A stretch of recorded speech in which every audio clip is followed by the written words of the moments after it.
안녕하세요. 남편을 잘못 선택함으로써 엄마에게 참 죄송했던 40대 여자입니다. 누구나 그렇겠지만 전 결혼하면 정말 행복하게 잘 살고 싶었어요.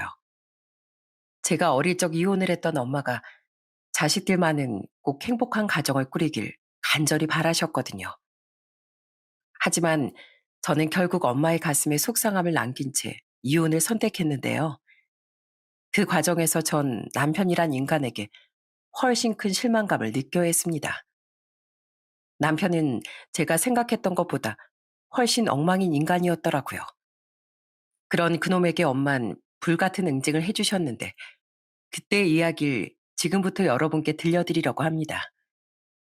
전 어릴 적 울릉도에서 살았습니다. 엄만 무능력하고 술에만 의존해 살던 아빠를 견디지 못하고 제 나이 9살에 이혼하셨어요. 아빤 고작 몇 달 뒤 알코올 중독으로 세상을 떠나셨죠. 엄만 2년간 혼자 저와 남동생을 데리고 식당에서 일을 하며 사시다 사람들의 손가락질에 진절머리가 나서 친정이 있던 고향 울릉도로 돌아오신 거예요. 당시만 해도 이혼한 여자를 보는 사람들의 시선이 곱지 않았으니까요. 엄만 외할아버지가 잡아온 오징어를 말리고 젓갈을 담가 팔던 외할머니 일을 도우며 우리를 키우셨습니다. 게다가 엄만 거기서 멈추지 않고 열심히 발품을 팔아 육지에도 젓갈과 말린 오징어들을 유통하기 시작하셨어요. 워낙 엄마 외할머니의 손맛이 좋고 엄마의 사업 수완이 뛰어났던 덕에 납품할 식당도 늘어 외할머니와 외할아버지가 차례로 돌아가신 뒤 엄만 소규모 공장까지 차려 운영하시게 됐죠. 너희들 아빠란 사람 때문에 난 가난이란 아주 지긋지긋하다. 절대 너희들에겐 가난을 물려주지 않을 거야. 엄만 점차 오징어뿐 아니라 다른 특산물들도 가공해 팔며 사업을 넓혀가셨어요. 엄마가 그렇게 치열하게 사신 건 모두 자식인 우리를 위해서였죠. 그런 엄마 덕에 저와 동생은 대학도 졸업하고 어엿한 직장인이 됐습니다. 저는 서울에 터를 잡았고 동생은 울릉도와 비교적 가까운 포항에 직장을 구해 터전을 잡았어요. 그리고 저는 나이 30에 당시 2살 많은 은행원이던 남편과 결혼하게 됐죠. 그때 엄마는 부디 엄마 팔자를 담지 말고 행복하게 잘 살라며 결혼 자금으로 1억 5천이나 되는 거금을 지원해 주셨습니다. 놀라서 거절하려는 제게 이렇게 말하시면서요. 그냥 봐도 내가 너희들 주려고 힘들게 돈 벌었지. 하늘 갈 때 싸가려고 벌었겠니? 그쪽 집안 형편도 그리 썩 좋은 게 아니라며 이걸로 직구하는데 보탰어. 그렇게 결혼해서 잘 사는 게 엄마를 진짜 위해주는 길이야. 그런 엄마의 큰 도움에 저도 남편도 정말 많이 감사했습니다. 우린 서로 모은 돈과 엄마의 지원금, 그리고 약간의 대출을 껴서 작은 아파트에서 신혼을 시작하게 됐어요. 당시 서울에서 작은 식당을 함께 운영하고 계시던 시부모님은 처음엔 제게 참 잘해주시더군요. 애지중지 키웠던 외아들이 데려온 며느리가 얼마나 예쁘냐면서요. 그런 시부모님께 감사해 저도 좋은 며느리가 되려 많이 노력하며 살았죠. 그리고 친정엄마의 도움을 두고두고 감사해하던 남편 또한 엄마에게 참 잘했습니다. 우리 사이인 참 예뻐. 창모 위한다고 올 때마다 꼬박꼬박 용돈도 쥐어주고 남자들답지 않게 가끔 나한테 안부 전화도 먼저 걸어주잖아. 엄만 그런 남편을 많이 예뻐하셨어요. 엄만 우리가 친정에 갈 때마다 상다리가 부러지도록 잔치상을 차려주시고 종종 남편이 제일 좋아하던 엄마표 젓갈이나 미역 장아찌도 택배로 보내주곤 하셨습니다. 또 엄만 우리가 친정에 갈 때면 남편이 좋아하던 수육도 무조건 삶아주셨어요. 어느 날엔 기분이 많이 좋으셨는지 막걸리를 드신 엄만 기분 좋게 취해 남편의 손을 잡고 이런 말씀도 하셨죠. 항상 고맙네 이서방. 우리 딸은 나랑 다르게 좋은 남편을 만난 것 같아서 난 너무 기뻐. 내 이번 생에 유일무이한 소원이 있다면 그건 우리 애들만은 절대 이혼하지 말고 오래오래 행복한 가정 속에서 살아가는 거야. 우리 딸 꼭 그렇게 만들어줄 수 있지? 난 자넬 믿네. 당연하죠, 장모님. 이 사이만 믿으세요. 제가 약속할게요. 이혼 후 너무나 고된 삶을 살았던 엄마를 잘 알았기에 그 말에 눈물이 났습니다. 엄만 그 뒤로도 술 기운에 남편에게 고맙다는 말을 몇 번이나 반복하셨어요. 남편은 그런 엄마에게 반드시 그러겠노라 약속 또 약속을 했었죠. 장모님도 제가 정말 잘 모실게요 하는 말을 덧붙이면서요. 그런데 그랬던 남편은 시간이 흐르며 점차 친정엄마에게 소홀해지더군요. 여전히 시댁은 잘만 가면서 친정엄마께는 전처럼 전화도 드리지 않고 아예 친정에 잘 가려고도 하지 않았어요. 당신 부모님만 소중해? 나도 우리 엄마 소중하고 보고 싶어. 근데 왜 어머님 아버님 댁은 가면서 우리 친정은 안 간다는 거야? 당신 왜 이렇게 변했어? 변한 게 아니라 나 원래 그렇게 부지런한 사람 아니야. 처음에야 장모님께 감사했으니까 나도 기합이 빡 들어가서 더 잘하려고 한 거지만 이제 슬슬 편하게 행동해도 되잖아. 울릉도 가려면 차 타고 배 타고 아이 얼마나 번거로운데. 그렇다고 내가 장모님께 잘못하고 사는 것도 아닌데 그만 좀 해. 물론 울릉도에 가는 게 멀기야 멀지만 그래도 너무 서운했습니다. 전 엄마가 걱정되고 보고 싶은 마음에 혼자서라도 그 어린애들을 꾸역꾸역 데리고 울릉도에 갔었어요. 엄마도 당연히 남편이 변한 걸 눈치채셨지만 제게 늘 이렇게 말하시곤 했죠. 괜히 이서방한테 뭐라고 하지 말거라. 그래도 네 아빠처럼 무책임하지 않고 이서방 얼마나 성실하니. 가끔 여기 올 때마다 여전히 장모님, 장모님 하면서 서글서글하기도 하고 난 너랑 애들한테 잘하고 사는 거 그거면 이서방 충분히 예뻐. 100% 만족하고 싶어서 이거저거 따지고 살다 보면 한도 끝도 없는 법이다. 엄만 애들을 생각해서라도 가정의 평화를 지켜야 한다고 제게 신신당부를 하셨습니다. 이혼이 얼마나 아프고 힘든 일인지 잘 아셨으니 자식을 위한 마음에서요. 게다가 엄만 서울로 올라가는 제게 꼭 남편이 좋아하는 반찬들을 조금씩 싸서 올려보내셨어요. 그걸 또 신나게 먹는 남편을 보면 머리를 한 대 콱 쥐어받고 싶기도 했지만 항상 감사한 부분을 찾으면서 살라는 엄마의 말을 떠올리며 참고 살았죠. 그렇다고 똑같은 사람이 되긴 싫어 여전히 시댁의 며느리 둘인 꾸준히 잘하면서요. 그렇게 시간이 흘러 제가 결혼한 지 8년이 됐던 해 시부모님은 장사를 접으셨습니다. 원래도 썩 잘 되지 않던 장사가 근처 대형 식당들에 밀려 매달 적자가 나자 결국 폐업을 하신 거죠. 그때 벌이가 없어진 시부모님을 위해 남편은 다달이 용돈을 30만 원씩이라도 드리고 싶어 하더라고요. 당신도 알잖아. 우리 부모님 평생 나 하나만 잘 키우려고 헌신하면서 사신 거. 자식이 돼서 그 정도는 효도하면서 살고 싶어. 그래, 그렇게 해. 자식이라곤 당신 하나인데 맞는 생각이라고 생각해.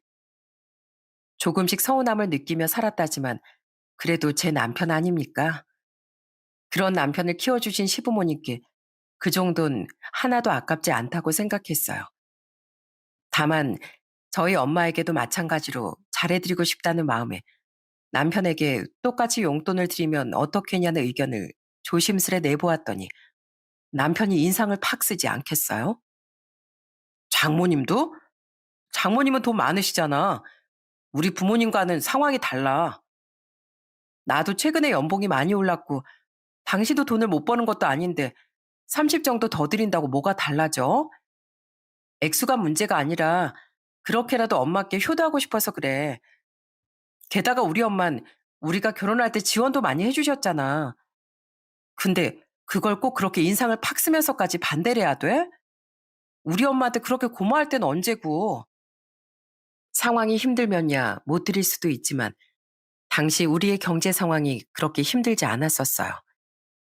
게다가 시부모님 앞으로 나오던 연금도 있어 사실 우리가 용돈을 드리지 않아도 두 분은 충분히 생활하실 수 있었죠. 그런데도 전 남편을 위한 마음에 선뜻 동의를 했던 건데 저렇게 기분 나쁜 티를 팍팍 내니 제 기분이 좋겠습니까? 왜 시부모님은 되고 우리에게 도움을 주셨던 친정엄마에겐 아까워하나요? 기분이 상한 제가 따져 묻자 할 말이 없었는지 남편도 입을 꾹 다물더라고요. 아유, 엄만 됐대도 곧장 고맙다고 돈을 받기 시작하신 시부모님과 달리 엄만 몇 번이나 거절을 하셨습니다. 그래도 남편에게 오기가 생긴 제가 억지로 돈을 지어드리자 엄만 하는 수 없다는 듯 돈을 받으셨죠. 하지만 결국 나중엔 손주들이나 저와 남편의 선물로 그 돈들을 고스란히 돌려주시는 것 같더라고요. 그러면서도 늘 저와 남편에게 고맙다는 말을 하셨어요. 반면 시부모님은 처음엔 제게도 고맙다고 말을 하더니 나중엔 이러시더라고요. 우리가 아들을 참 잘 키웠어. 다 커서 이렇게 부모한테 용돈도 잘 줄 알고. 예미야, 너희 사부인께도 용돈을 보내드린다지? 세상에 우리 아들 같은 남편이 어디 있니? 직장 좋지, 자상하지. 자기 처부모도 살뜰히 챙기지. 우리가 낳았지만 정말 착한 애야. 그러니까 너 항상 우리 아들 내조 잘하고 고마움에서 살아야 한다. 어머님, 저도 남편 못지않게 돈 벌어요. 그리고 남편이 저희 엄마를 챙기는 것보다 제가 두 분을 더 많이 챙기고요. 물론 하나하나 이런 걸 다 따지고 싶지는 않지만 자꾸 저한테만 고마워라고 하시니까 저도 서운해서 참다 참다 드리는 말씀이에요. 두 분께 드리는 용돈에 제 월급도 포함된 거라고요. 늘 남편의 고생만 알아주라는 시부모님의 말에 저도 나중엔 서운함이 터져 토로를 했습니다. 그러자 할 말이 없었는지 시부모님은 못 들은 척을 하셨고 남편은 오히려 집에 와서 절 예민한 사람으로 몰아가더라고요. 전 그런 시부모님과 남편에게 나날이 서운해져 갔죠. 그런데 시부모님이 망한 지 1년하고도 반년 뒤쯤 이번에 또 다른 문제가 생기더군요. 갑자기 남편에게 사업 바람이 들었던 거예요. 뭐? 은행 그만두고 사업을 하고 싶다고? 그래, 나 솔직히 은행 일 이제 지긋지긋해. 내가 언제까지 고객한테 치이고 위에서도 치이면서 피곤하게 살아야 돼. 사실 나 요새 일하기 싫어서 일 좀 대충대충 했더니 민원이 계속 들어와. 그래서 요새 출근하면 완전 눈칫밥만 먹고 있다니까? 들어보니 남편은 도피성으로 사업을 하고 싶어 하더군요. 결코 사업이 쉬운 것이 아님을 잘 알았던 전 반대를 했습니다. 심지어 남편이 하고 싶어 했던 사업이 뭐였는지 아시나요? 그 시기는 바로 마스크 시국이 한창인 때였어요. 그런데 하필 남편은 외식 프랜차이즈 사업을 고집했던 거예요. 이 시기에 무슨 외식 사업이야? 금융권에 있다던 사람이 그렇게 정세 파악이 안 돼? 그래도 밥 먹고 다닐 사람은 다 먹고 다니잖아. 오히려 다들 기피할 때 뛰어드는 게 신의 한 수일 수도 있다니까. 이건 진짜 획기적인 거야. 정말 답답했습니다. 잘 나가던 식당들도 족족 망하고 있는 판국에 외식 사업이라뇨. 정말 어쩜 이렇게 세상 물정을 모르는지 속이 터질 것 같았어요. 저는 정말 결사 반대를 했습니다. 아무리 부부는 서로 믿고 응원해줘야 하는 존재라고 해도 딱 봐도 망할 길로 함께 뛰어들 수는 없었으니까요. 차라리 일이 힘들면 적게 일하고 편한 곳으로 이직을 하라고 말했지만 남편은 요지부동이었어요. 그런데 이 인간이 제가 그렇게 반대를 했더니 이젠 친정에 간 날 엄마에게 사업 얘기를 꺼내지 않겠어요? 장모님이 제 사업에 투자 좀 해주시면 안 돼요? 지금 저희가 가진 돈으론 절대 안 된다고 집사람이 고집불통이어서요. 장모님이 저 한 번만 믿어주시면 제가 진짜 이자까지 쳐서 갚아드릴게요. 안 되네. 요즘 우리 공장에서 납품하는 식당들도 줄줄이 문을 닫거나 장사가 안 된다고 발주량을 줄이고 있는 와중에 무슨 외식 사업인가? 여보, 여기 와서까지 대체 왜 이래? 그리고 엄마가 맞는 말만 하셨구만. 무슨 실망이야. 그만 좀 해. 엄마, 죄송해요. 제가 절대 안 된다고 으름장을 놓고 혹시 몰라 통장들도 전부 빼앗았더니 남편은 엄마에게 투자를 해달라고 조르는 겁니다. 아마 남편은 엄마가 자신에게 약했으니 사위인 자기 말이면 들어줄 거라고 생각했나 보더라고요. 하지만 엄만 또 사업가 아니셨겠습니까? 엄마가 끝내 거절을 하자 남편은 입이 대빨 나왔어요. 그래도 남편은 포기하지 않고 돌아오는 다음 날에도 엄마를 몇 번 더 조르더군요. 그때 엄만 남편에게 처음으로 화를 내셨어요. 그만 좀 하게. 아무리 우겨도 되는 일이 있고 안 되는 일이 있는 거야. 그런 판단력을 가진 자네가 설사 외식이 아닌 다른 사업을 시작한다고 해도 난 자네가 그 사업을 옳게 이끌어갈 거라고 생각할 수가 없네. 애도 아니고 좋게 좋게 말할 때 말귀를 알아들어야지. 언제까지 그렇게 징징댈 거야. 그만해. 남편은 처음 보는 엄마의 모습에 굉장히 당황해하더군요. 그 뒤로 남편은 입이 대빨 나온 채 서울로 돌아왔어요. 전 엄마를 그렇게까지 화나게 한 남편에게 열이 받아 집에 와서 다시금 크게 화를 냈습니다. 하지만 남편은 입을 꾹 다물곤 작은 방에 들어가 문을 잠가버리더라고요. 사춘기 애도 아니고 정말 우라통이 터졌죠. 하지만 더 열불이 났던 건 그날 이후부터였어요. 장난쳐? 우리 엄마 생신인데 친정에를 안 간다고? 장모님도 어차피 이젠 나 싫어하시잖아. 근데 내가 거길 왜 가? 나 반겨주는 사람도 없는데. 당신 지금 우리 엄마가 사업자금 안 빌려줬다고 삐진 거야? 당신이 무슨 애야? 당신 말 안 들어주면 무조건 심통 부리고 삐지게? 저번엔 죄송했다고 당신이 먼저 가서 사과를 드려도 시원찮을 판에 이게 무슨 태도야? 지금 우리 엄마를 우습게 여기는 거야? 아이, 그래도 안 가. 당신도 똑같아. 남편이 직장에서 힘든 건 신경도 안 쓰는 사람이 무슨 아내야? 이직하라고 했잖아. 그냥 당신은 지금 편하게만 일하고 싶어서 심통 부리는 거잖아. 당신 이번에 안 가면 앞으로 국물도 없을 줄 알아? 엄마 제게 삐진 남편은 친정에 전보다 더 가기도 싫어하고 제게도 냉랭하게 굴더군요. 심지어 남편은 엄마 생신에조차 친정에 가지 않으려고 들더라고요.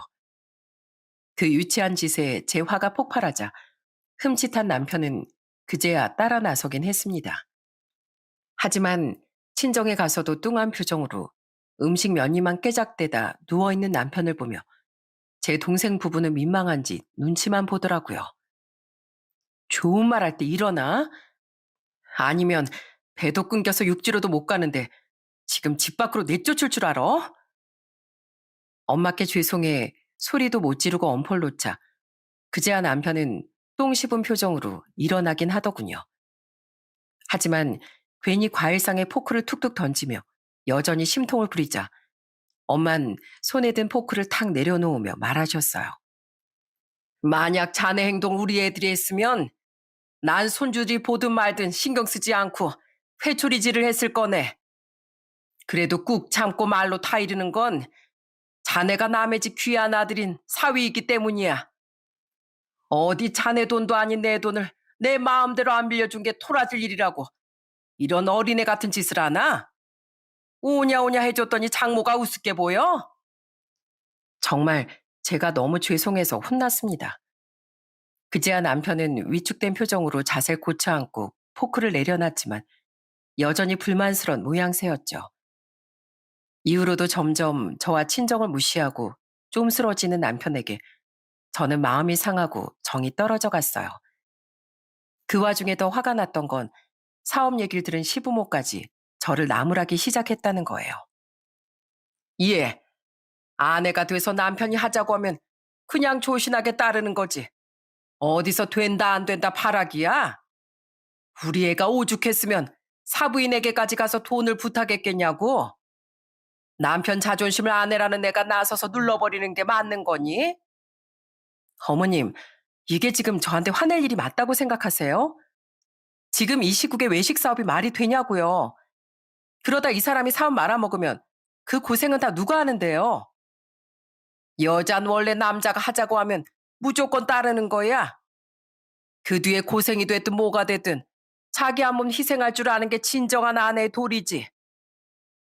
저는 제게 미안하긴커녕 절 못된 사람으로 만드는 시부모도 이해가 되지 않았습니다.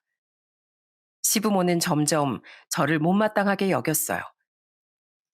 저도 남편 편만 들며 제게 부당한 희생을 강요하는 시부모가 불편해져 갔죠.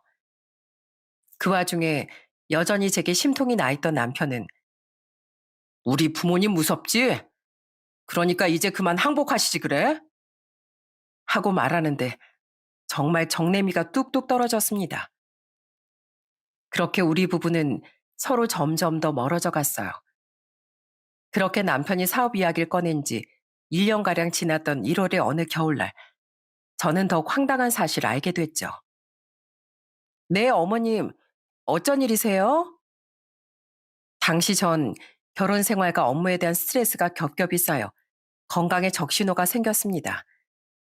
결국 전 휴식을 위해 한 달간 짧은 휴직을 결정했고 집에서 쉰 지 한 주쯤 됐던 날 시모에게 전화를 받게 됐어요.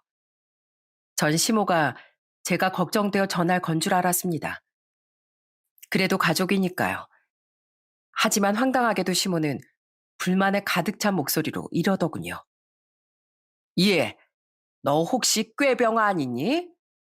설마 이대로 집에 눌러 앉아서 우리 아들 돈으로 탱자탱자 놀고 먹으려는 거 아니지?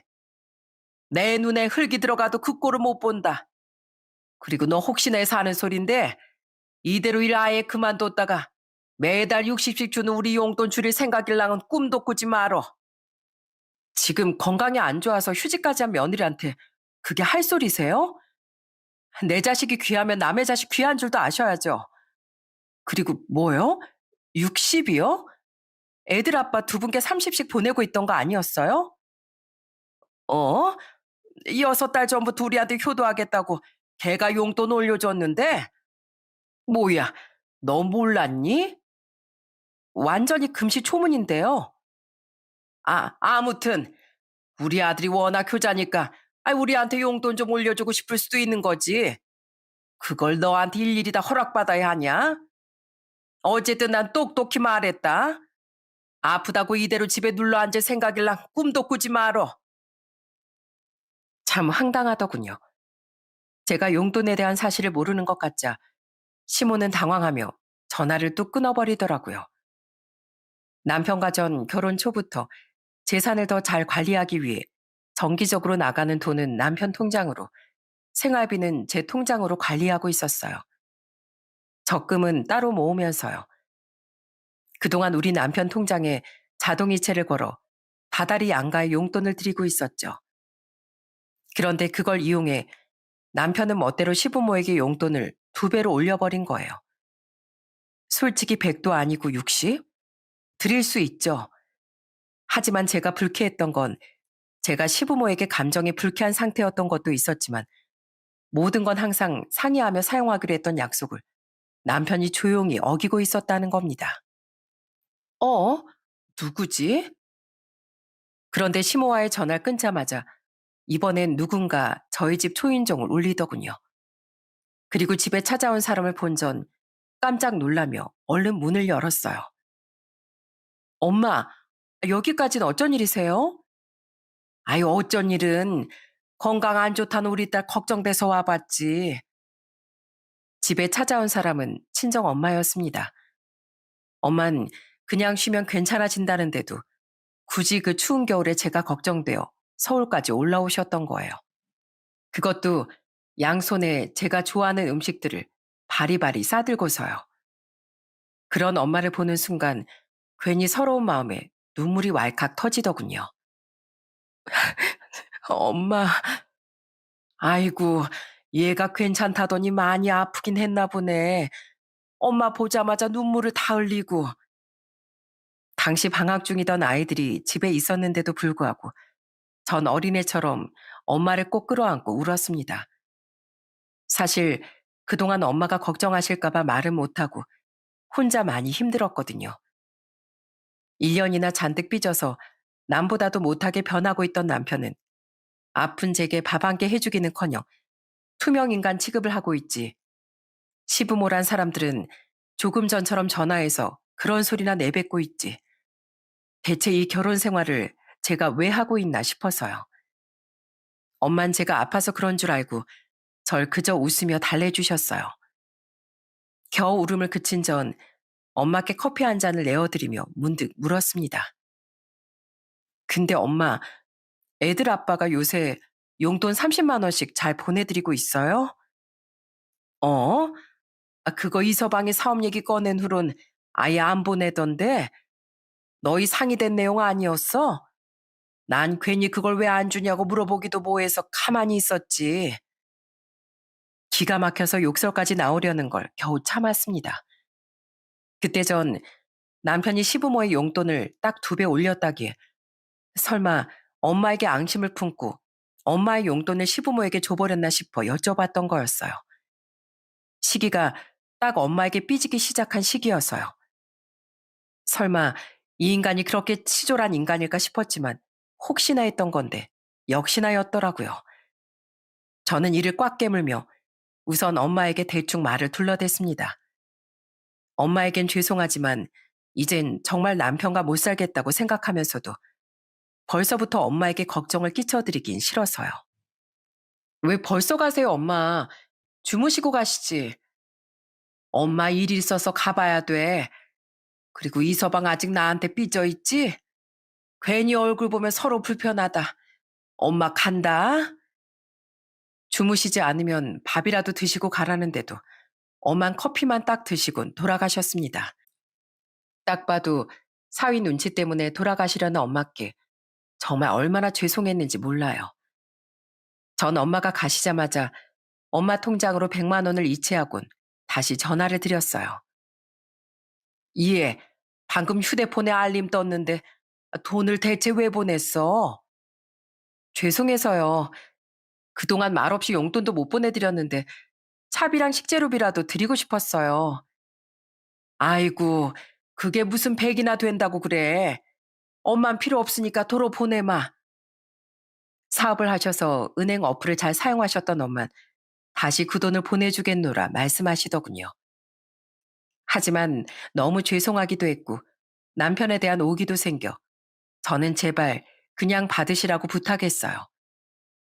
결국 엄만 딱 절반인 50만 원만 제게 돌려보내는 걸로 타협하셨죠. 그 후 전 집에서 부글거리는 마음으로 남편을 기다렸어요. 뭐? 장모님이 왔다 가셨다고? 음식 싸들고? 어, 그래서 내가 감사하다고 50만 원 용돈 드렸어. 저는 남편이 퇴근하자마자 일부러 엄마께 돈을 드렸다는 말부터 꺼냈습니다. 자연스럽게 돈 이야기를 꺼내려고요. 그러자 남편은 인상을 팍 찌푸리며 발끈하더군요. 50? 당신 지금 일도 쉬고 있는데 돈이 썩어나? 아니 그걸 왜 드려?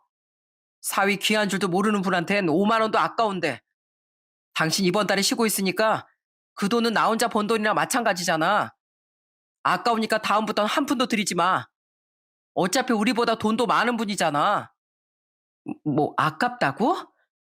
야, 너 네 아내 걱정돼서 서울까지 와주신 자기 장모님한테 50이 아깝냐?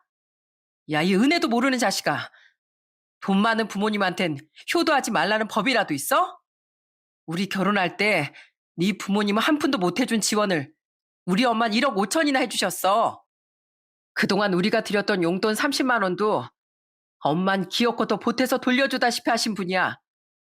근데 그런 엄마가 사업자금 좀 안 대줬다고 앙심을 품어? 버르장머리 없게 행동한 것도 모자라. 너 우리 엄마한테 드리던 용돈 30까지도 뚝 끊어버렸었더라? 어? 아이 진짜 장모님이 그걸 또 당신한테 말했어? 솔직히 막말로 장모님이 그거 당신 편하라고 해주신 거지. 뭐 나 좋으라고 해주신 거야? 진짜 나도 자식으로 생각하셨으면 사업자금 정도는 도와주셨어야지. 나도 사람인데 마음 좀 상할 수 있는 거 아니야? 너 우리 엄마한테 돈 맡겨놨어? 왜 되지도 않을 사업에 우리 엄마가 돈을 투자해 주셔야 되는데? 그리고 우리 엄마 아니었으면 우리가 아무리 코딱지만한 아파트라도 서울에서 자가 장만할 수나 있었을 것 같아? 웃기지 마. 그리고 당신, 나랑 상의도 없이 우리 엄마 드릴 용돈을 당신 부모님한테 다 보냈더라? 아까 아픈 나한테 전화해서 당신 엄마가 다 얘기해줬어. 그리고 나한테 괜히 꾀병 부리면서 네 등골 빼먹고 살 생각은 하지도 말라더라. 날 무슨 빈대 취급하는 네 엄마에 비하면 우리 엄만 양반 아니니? 우리 어머니가? 아, 진짜 어머니 왜 괜히 오버하셔가지고. 근데 뭐 솔직히 우리 부모님은 못 사시니까 내가 더 챙겨드리고 싶을 수도 있지. 그리고 우리 부모님도 내가 유일한 자식이니까 날 너무 걱정해서 그런 말 좀 하실 수도 있는 거고. 당신 설마 우리 부모님이 미워서 용돈 드리는 게 아까워? 그래서 장모님한테 무려 50이나 드린 거야? 그런 거면 당신한테 진짜 실망이다. 실망? 난 이제 너란 치졸한 인간한테 할 실망조차 없어. 그리고 난 평생 당신 부모한테 용돈 주는 것도 아깝고, 이젠 앞으로 우리 엄마만 챙기면서 살 거야. 무슨 말인지 알아듣겠어? 나 당신 같은 치사한 인간이랑 더는 못 산다고. 당신도 당신 부모도 다 지긋지긋해. 뭐? 그러니까 이혼하자고? 전 어린애처럼 말꼬리를 잡고 늘어지기에만 바쁜 그놈에게 이혼을 통보했습니다. 그래도 최대한 각자 방에 있던 아이들이 듣지 못하게 목소리를 낮춰서요. 그런데 제가 언성을 높이지 않으니 심각하게 들리지 않았던 걸까요? 처음엔 당황했던 그놈은 이내 코웃음을 치며 이러더군요. 자식 이혼하는 거 제일 무서워하는 장모님이 그렇게 하라고 하겠냐? 그리고 효녀인 당신이 장모님께 죄송해서 나랑 이혼할 수 있겠어? 지금 많이 흥분했나 본데 오늘은 내가 부모님 댁에 가서 잘 테니까 차분하게 다시 잘 생각해봐. 당신이 이혼하는 건 당신 엄마 가슴에 빗을 꽂는 짓이니까. 이렇게 말한 그놈은 겉옷을 들고 비웃음을 흘리며 집을 휙 나가버리더군요.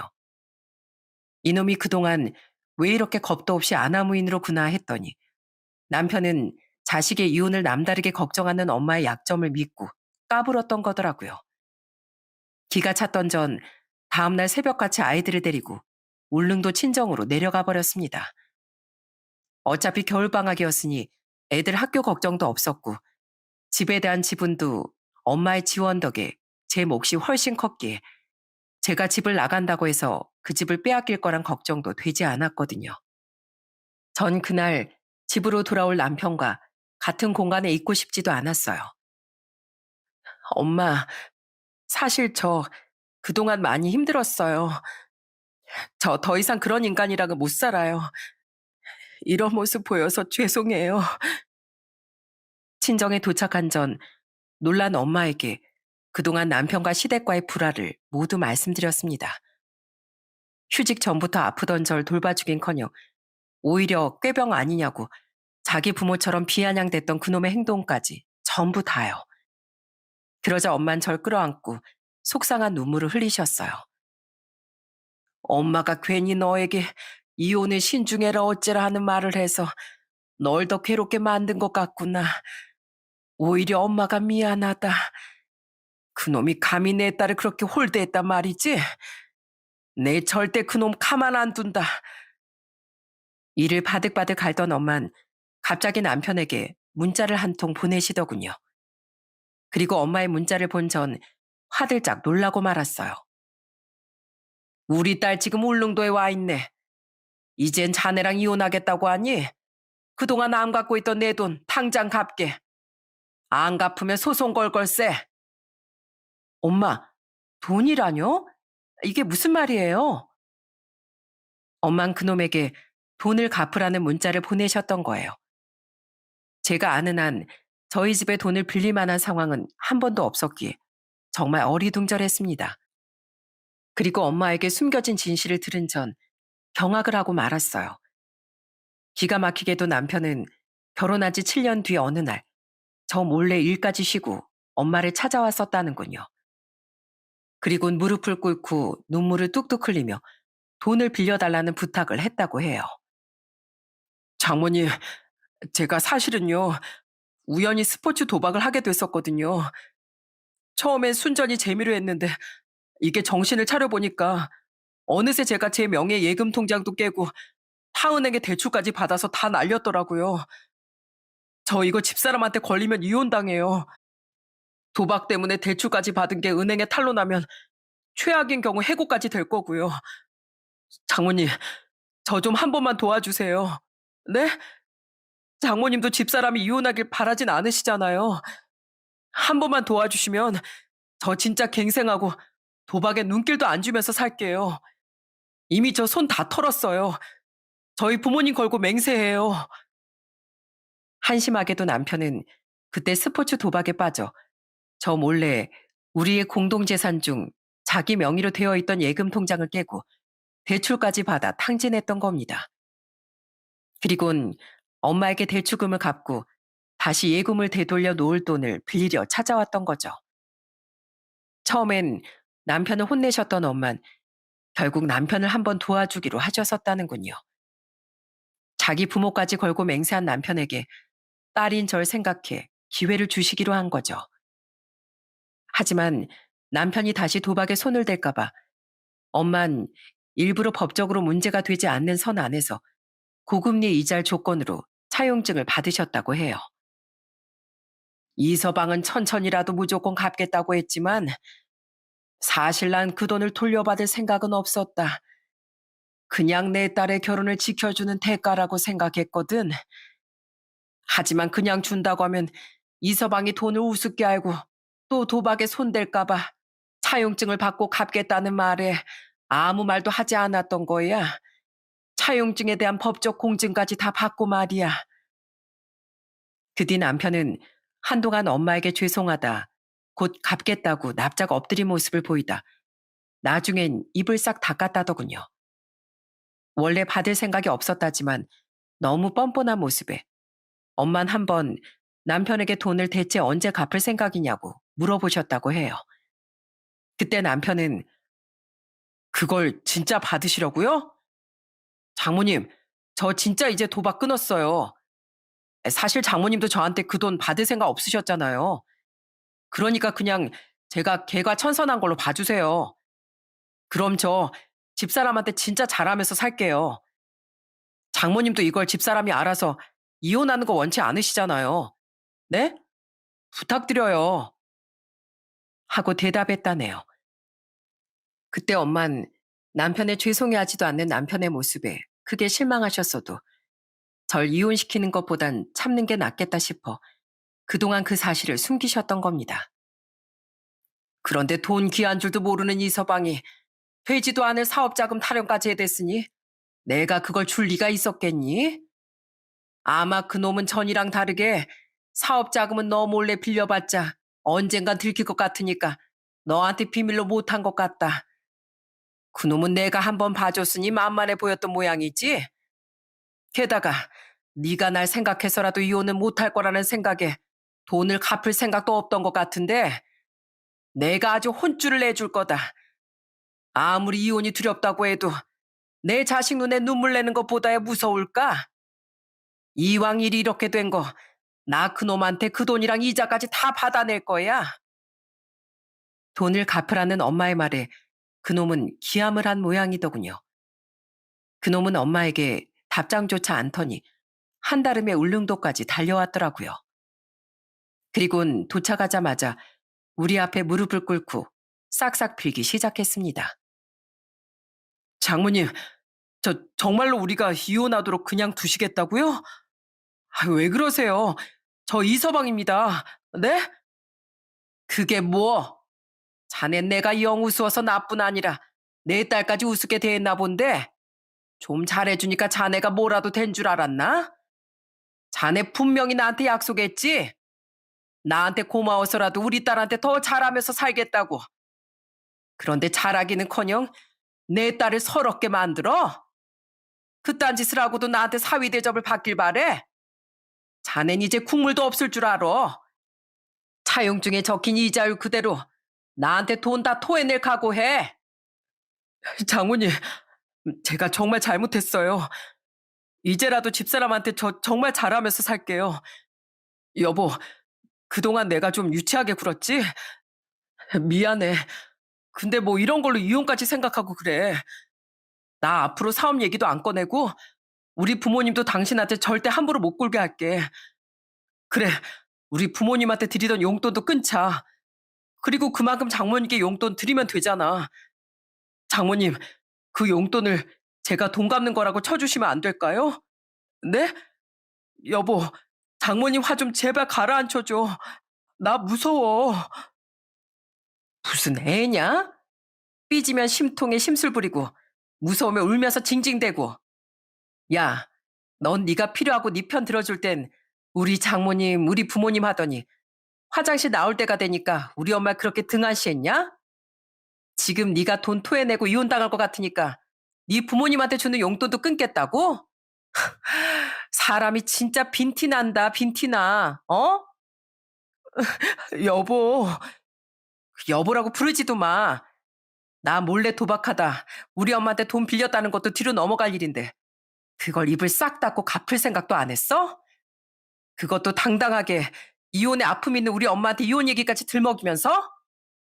너처럼 치졸하고 경박한 놈은 더 이상 내 인생에 끼어들 자리도 없어. 그러니까 당장 이 집에서도 서울의 우리 집에서도 나가. 넌 그 집에 궁둥이 들이밀 자격도 없어. 그리고 개인적 이유로 진 빚은 부부 공동 책임이 아니라더라. 우리 엄마한테 진 빚은 이혼하고 나서 너 혼자 다 갚아야 될 거야. 사람 약점을 가지고 까불 땐 언제고 발등에 불이 떨어지니 그제야 남편은 엉엉 울며 용서를 빌더군요. 하지만 이미 버스는 떠난 뒤였습니다. 엄마와 전 이혼당하고 돈이나 갚을 생각하라며 남편을 내쫓아버렸어요. 제 이혼 소식에 놀라서 먼저 달려왔던 동생 부부가 저희 애들을 데리고 바람을 쐬러 나갔던 길에서 돌아오기 전에 말이죠. 그 뒤 남편은 친정엔 찾아오지도 못하고 매일같이 전화해서 제게 매달리더군요. 처음엔 그런 남편에게 이혼에 대해 얘기하기 위해 전화를 받다가 말이 통할 것 같지 않아 나중엔 전화를 받지도 않아 버렸어요.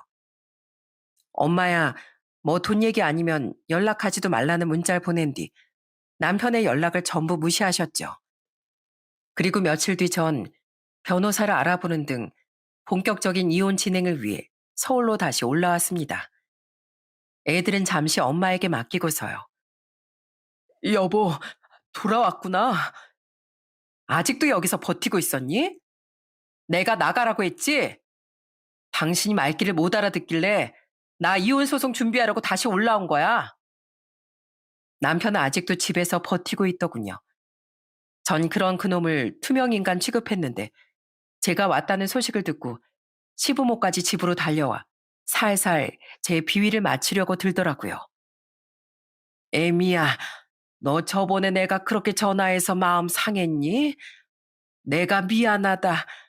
아유, 내가 늙으니까 입이 주책이야, 주책.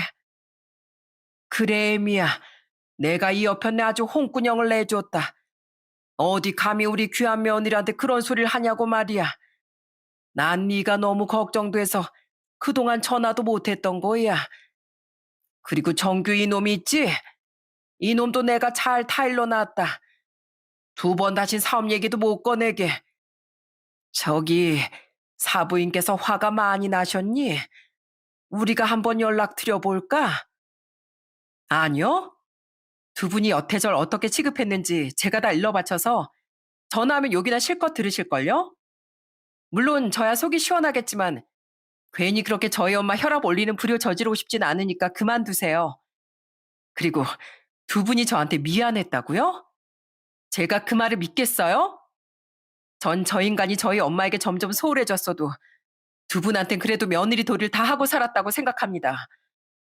하지만 그런 제게 고마운 줄도 모르고 저 금수 같은 아들만 감싸면서 절 비난한 게 바로 두 분이에요. 전 그런 두 분과도 이젠 가족으로 살 생각 없으니까 당장 나가세요. 지금 이렇게 세 사람 얼굴 보고 있는 것만으로도 가뜩이나 약해진 건강도 악화될 것 같으니까. 아이고, 우리 며느리가 화가 단단히 났구나. 그래. 우리가 우선 눈앞에서 사라져 주마. 여보, 갑시다. 정규야, 너도 얼른 대충 짐 싸서 나와라. 아버지, 저더러 여길 나가라고요? 어떻게든 지푸라기라도 잡고 싶으면 당장 나와. 괜히 여기서 더 얼쩡거리다 애미 속만 더 긁지 말고. 애미야, 우리 간다. 응, 그동안 마음 좀 잘 풀어보고 나중에 연락다오. 아쉬울 때만 눈치를 보는 모습이 세 사람 모두 똑 닮았더라고요. 떡줄 사람은 생각도 없는데 시부모는 그놈처럼 포기를 못한 듯 끝까지 제 눈치를 보며 남편을 데리고 나가버렸습니다. 오히려 저로선 참 잘된 일이었죠. 왜냐하면 저는 이때다 싶어 집 비밀번호도 바꾸고 남편의 짐도 용달을 불러 시댁으로 다 보내버렸거든요. 그리고 이혼 소송을 거는 것과 동시에 저는 남편의 은행에 민원도 걸어버렸어요. 금전적 문제에 있어 타의 모범이 돼야 할 은행 직원이 도박에 뻔뻔한 채무 불이행이 말이 되는 일입니까? 이런 직원에게 어떻게 고객이 신뢰를 가질 수 있겠습니까? 하고 남편의 은행 직원으로서의 행동강령 위반과 품위 손상에 대해 걸고 넘어진 거죠. 저와 엄마를 우습게 여긴 그놈에게 이렇게라도 복수하고 싶었거든요. 그리고 저와 별개로 엄마 또한 돈을 갚을 생각은 않고 계속 봐달라며 매달리기만 하던 그놈에게 소송을 걸어버리셨어요. 여보, 당신도 장모님도 정말 너무한 거 아니야? 그러게 참아줄 때 적당히 했어야지. 꼭 당신처럼 적당히를 모르고 자기 무덤 파는 인간들이 있더라. 엄한 나랑 우리 엄마 탓하지 말고 상황을 이 지경으로 만든 당신 자신을 탓해. 남편은 집 앞으로 찾아와 엉엉 울며 저와 엄마를 원망하더군요. 하지만 저는 문도 열어주지 않고 냉정하게 그놈을 내쫓아 버렸죠. 이후 아이들을 집에 다시 데려오고 건강이 회복되어 복직도 한 전 시간이 흘러 남편과의 소송에서 승리했습니다. 법원은 부부의 재산을 멋대로 탕진한 남편에게 불리한 재산 분할 비율을 책정했고 남편은 그와 별개로 저희 엄마에게 고금리 이자까지 더해 빚을 갚아야 했어요. 또한 아이들이 저와 살기를 강력히 원했고 상황도 저에게 유리했기에 전 양육권도 빼앗아 올 수 있었죠. 결국 남편은 아이들의 양육비까지 다달이 제게 지급하게 됐어요. 아, 그놈은 은행에서 개망신과 더불어 징계 처분도 받게 됐는데 원래도 평판이 좋지 않던 그곳에서 버티지 못한 그놈은 결국 자기 발로 스스로 은행을 그만뒀다고 하더군요.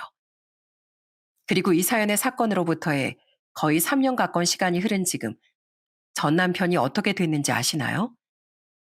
전 아이들의 면접 교섭권 때문에 가끔이나마 전 남편과 연락을 주고받아야 했는데 전 남편과 시댁은 완전히 망해버렸습니다. 여보, 당신하고 장모님 말이 맞았어. 전 남편은 은행을 그만둔 뒤 기업고 외식 사업을 시작했습니다. 아무리 마스크 시국이 끝나갈 무렵이었다지만 역시나 무모한 짓이었어요. 전 남편은 재산 분할 받은 돈에서 엄마에게 돈을 갚고 남은 돈으로 부족하니 시부모의 집을 담보로까지 대출을 받아 사업을 시작했다고 해요. 하지만 사업은 1년도 안 되어 쫄딱 망해버렸죠. 결국 대출금을 갚지 못한 시부모와 전 남편은 빚을 갚으려 집을 팔고 작은 전셋집으로 이사해 궁상맞게 살게 됐어요.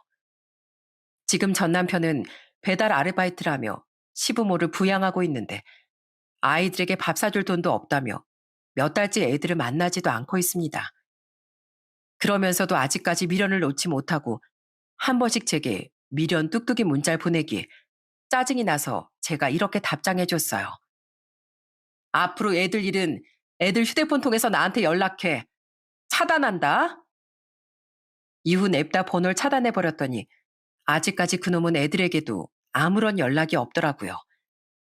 그리고 몇 달 전 저희 엄만 울릉도에서의 사업을 완전히 접고 서울에 저희 집으로 올라오셨습니다.